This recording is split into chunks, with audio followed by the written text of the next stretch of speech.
Hi, this is Diane from Teach Pre-K, and today I'm going to talk about something that I'm curious about that I can't find much information about. I want to talk about how the COVID lockdown has affected the children that we are teaching now.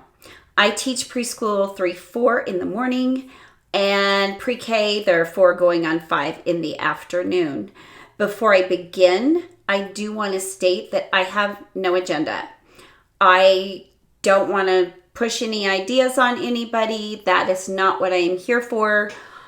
I just want to state what I have seen, what I continue to see, and what I am doing to hopefully help these kids out who were very young during the COVID lockdown and missed a lot of that important development and socialization.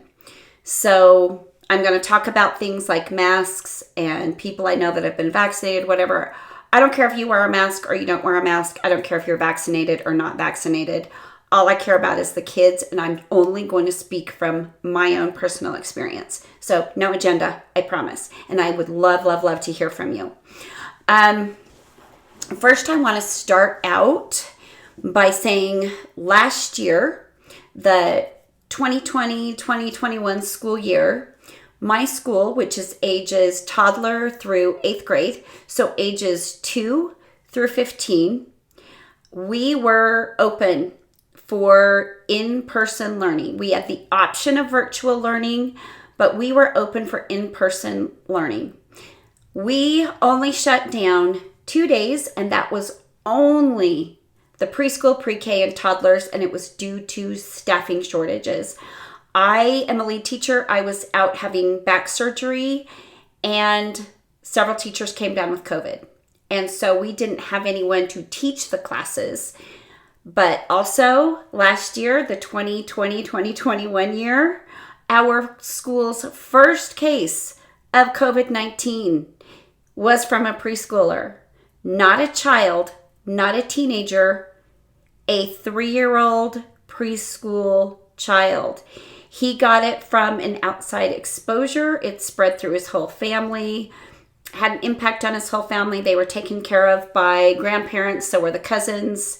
That couldn't happen anymore because the kids got COVID and the grandparents were high risk. And so that turned their life upside down. I've known the family for a long time, and I know it was pretty rough. But everyone got better, and yeah, they're in great shape. So anyone who was saying last year before the Delta variant the kids didn't get COVID, our first case of COVID was in the preschool. So our school last year, we did have to mask, and we masked. We followed some really strict COVID protocols, lots of sanitizing, no other people in the school. We would do a pickup and drop off at an outside door, so parents weren't coming in and congregating. Kids had masks on except for snack time. We had 0 issues with the kids wearing masks. They were fine. I think they were just super happy to be in school. Enrollment was way down because people were still kind of freaked out about COVID coming home to maybe at-risk family members, or maybe the children have asthma, et cetera, et cetera. So I normally have 18 in pre-K, started out with 9, but I ended the year in 14. With 14, they kind of trickled in as time went on. And my preschool class, I started out with 5, and I ended with 7. So that class did not grow. I mean, it was a glorified play date every day. Enrollment was way down. For the most part, since those kids were in the total lockdown, the kids who had gone the year prior missed 2.5 months of school. And the kids who, would have been in toddlers also missed 2.5 months of school. You know, they didn't miss a ton of socialization. Yes, they missed summer. So in total, they missed probably 5 months of being with other kids. So yeah, there were some repercussions, but it seemed like a relatively normal year. So last year, the only thing that kind of seemed a little off was there wasn't a lot of lap sitting. There wasn't a lot of hugging. I'm a super huggy teacher. Kids always coming up and hugging me any chance they got. I'd always hug them back. They would always want to be on my lap or the aide's lap. They would come and ask to be in my lap all the time. We couldn't have them in our laps. They learned really quick that we weren't having kids in our laps. We first started the year saying, we're going to do it anyway. We're still going to hug them and they're still going to be in our laps. Well, then the first COVID case in the school was preschooler. So we had some pretty strict rules after that, and it paid off. We lost those 2 days because of the adults getting outside exposures, but not from people getting COVID from school. So they had to quarantine, therefore we had a staffing shortage. And we had rolling staffing shortages through the school, but we always found subs and we stayed open. So that was fantastic. However, we did not have extended day like we normally did for the little kids and the pre-K. I'd say our extended day was about a third of the kids who normally went that did this time, mostly because, parents were working at home. They didn't have to spend the extra monies, but that meant that they were getting less socialization than they normally would. Some of them, it was just pretty normal, so it wasn't a big deal. But a lot of them, it was a lot less socialization than what they normally had. So enter this year. We got a lot of kids who were not participating in our toddler program last year because people were kind of freaked out. That class is normally in total, I'd say 20 to 24 kids. Last year, I think there was maybe 12 total. So those classes were really small too. So therefore, this year, I started out with 12. I now have 13. No, I started with 11 in my 3/4s. And now I have 13. So I added one about a month ago, and I added one a couple of weeks ago. And they have kind of special needs. One of them has an aide full time. The other one only speaks Chinese. It's been an adventure, but they're darling and fun. My pre-K, I think I have 12 kids. I normally have 18. So I have a few that weren't in the program, maybe 4 that weren't in the program last year, 4 or 5. And I do notice a difference between the kids that were at school last year in the pre-K and the kids that were not. I'm going to bring up one child in particular who is beautiful in every single way, smart as a whip, knows her letters, knows her numbers, doesn't know all the letter sounds, but who does when you first start out pre-K? She is on it academically. But I was told at the beginning of the year, she has not been around other children almost ever. So no exposure to other children in her life. She did come to a summer program that was a few weeks long before school started, but it was only a few hours for a couple of weeks. I'm really glad they did that. I think that made her transition a little bit easier. But this child has been around adults, and exclusively adults, almost exclusively adults. And she is 4, going on 5. So COVID had a huge impact on this one child in particular. And what I've noticed with this, and I think that this is such an extreme, but kind of a good case study, this child did not know how to play with kids. She knows how to interact with adults. And my observation, after she got over her initial shock and crying, being away from her grandparents, who she spends most of her time with, she was thrust into this group of children, and she did want to spend most of her time with me. With any new kid to the program, they can hang out with me for a while. We'll walk around at the playground. I'll sit and chat with them, but I'm always encouraging them to go play. Go play, go down the slide, go get a ball. I'll ask one of the other kids to let them join in whatever they're doing. And slowly over time, I kind of push them away from being with me or playing with me and get them to play with the other kids. this was different. I observed this one child, the one who had almost no exposure to other children. I observed her carefully observing the other children, mimicking everything they did, every nuance, every little body movement, almost down to facial expressions as much as she could. And I noticed over time, she was learning to be a child. She had to learn to be a child, even though she was a child and doted on and played with as a child in her own home, but not being exposed to how other children interact together and play. So she was learning how to be a child, how to play, what kids do with other kids, and she was mimicking everything they did. She still is doing that a little bit. Luckily for her, she is going down the slide. She is running. She is seeking out a couple of kids that she has fun playing with on the playground, and it warms my heart to see it. But because of COVID, she had to teach herself how to behave like a child with other children. And I thought that was very interesting. And I know she's not the only child that is out there that is experiencing this. And I know I'm not the only teacher that's experiencing this. So if you are a teacher who's experiencing this, contact me. I want to know what you are doing, because I go to bed every night, I lie in bed, and I think, what can I do for these children that are struggling with that piece of their emotional development and social development that's missing? So that was one big thing I observed. Another thing that I have noticed, here we are at the end of October. We started school mid-August. Normally by now things are smooth sailing. I'm dealing with a few squabbles here and there during the day and keeping the kids from bouncing off the walls Halloween week. And that's my biggest worry.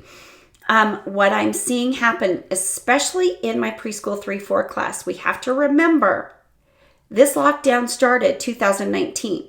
These kids were 18 to 24 months old.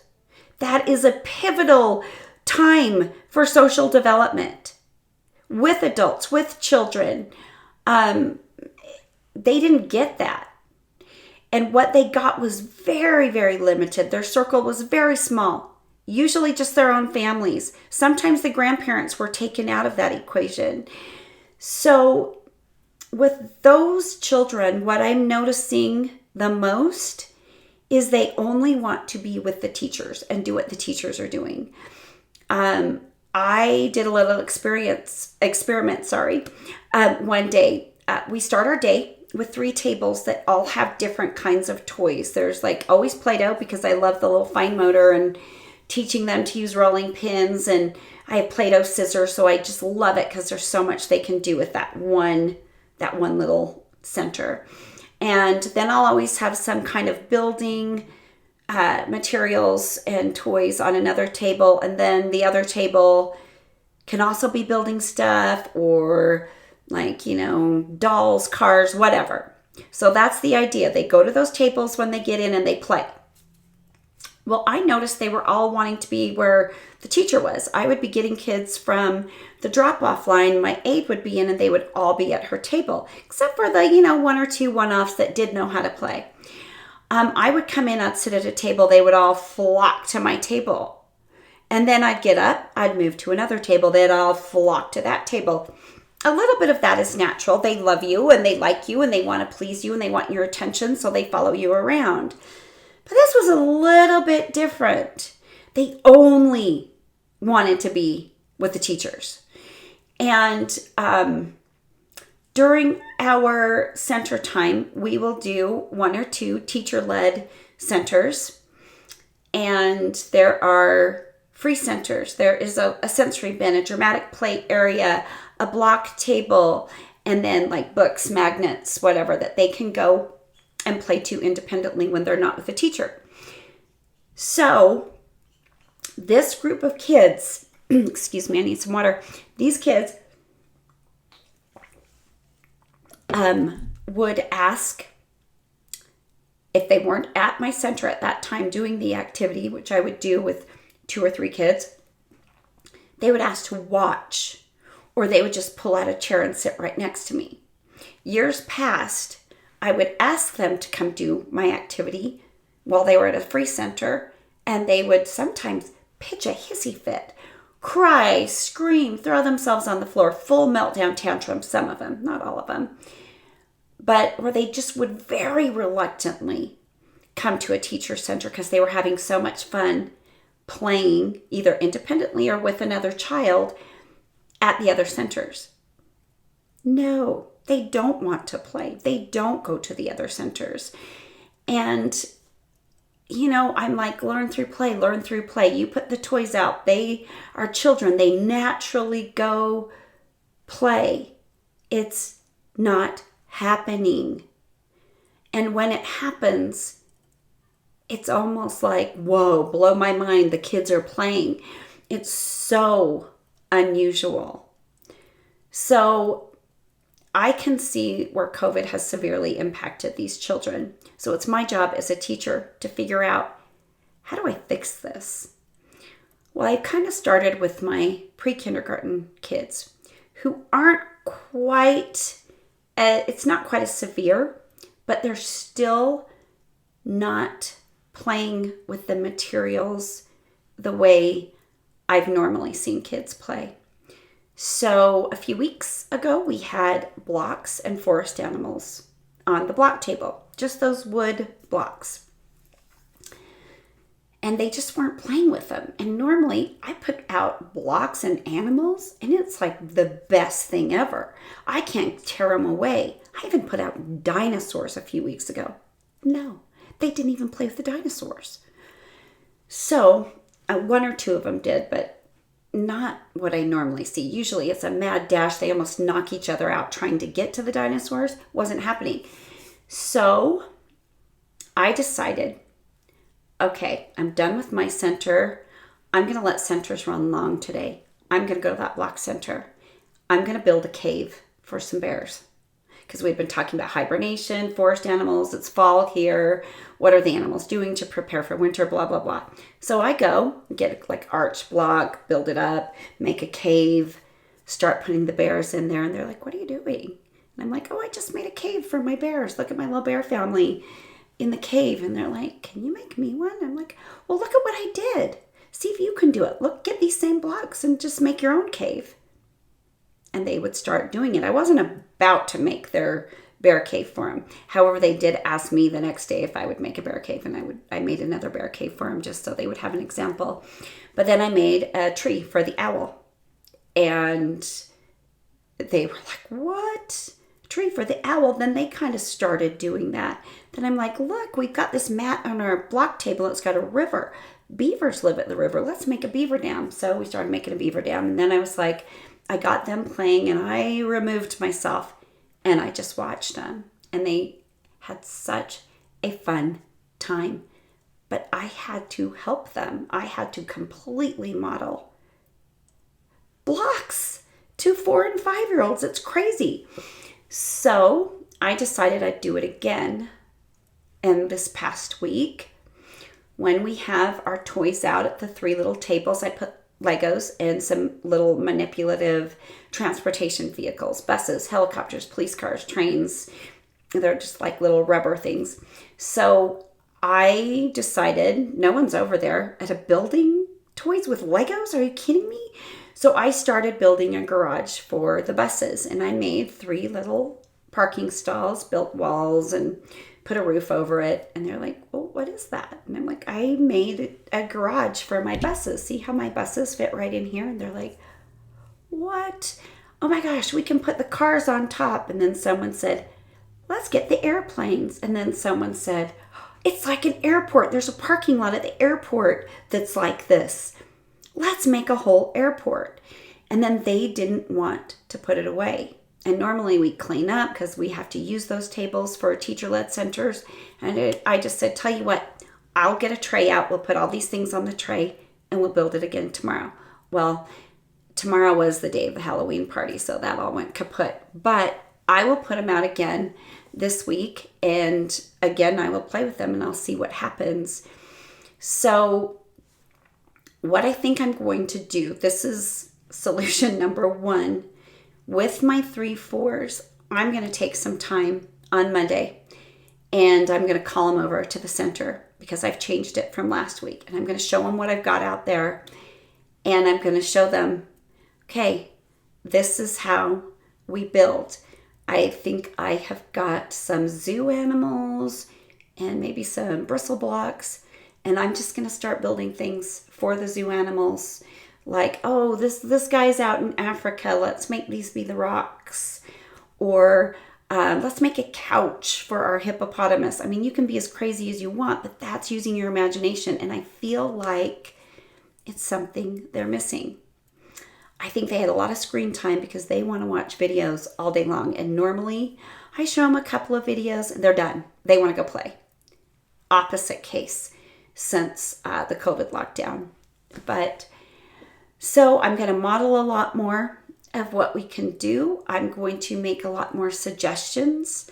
I'm going to put stranger things together so that they have to think outside the box a little and show them this is an idea of what to do. I have some farmers. I have circus people and circus animals with some brown colored rice that I used as like dirt, and we would plant little pretend vegetables and stuff in. But I put them with like scissory scoopers, and we're just going to see what we can do with that. I might add a few smaller animals that you can scoop up.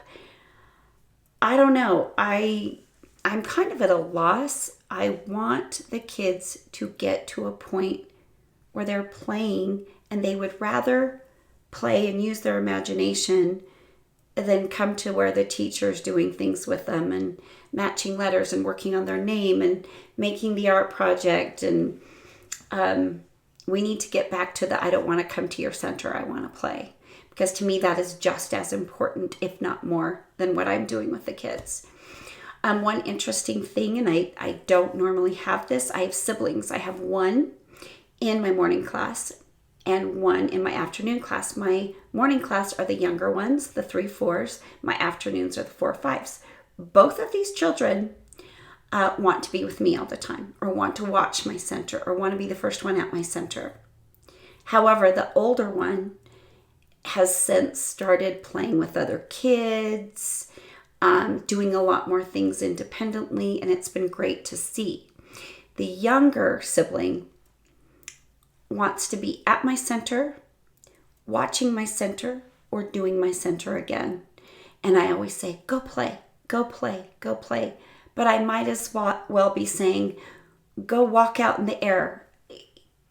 Go play doesn't have the meaning to him that it has to my students in the past.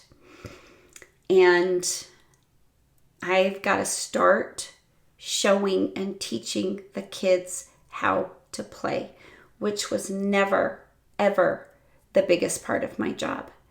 You always have to model how to use the materials. It's gone beyond how to use the materials. It's going into how to use your imagination and how to play with other kids, which, as they develop, they just learn it.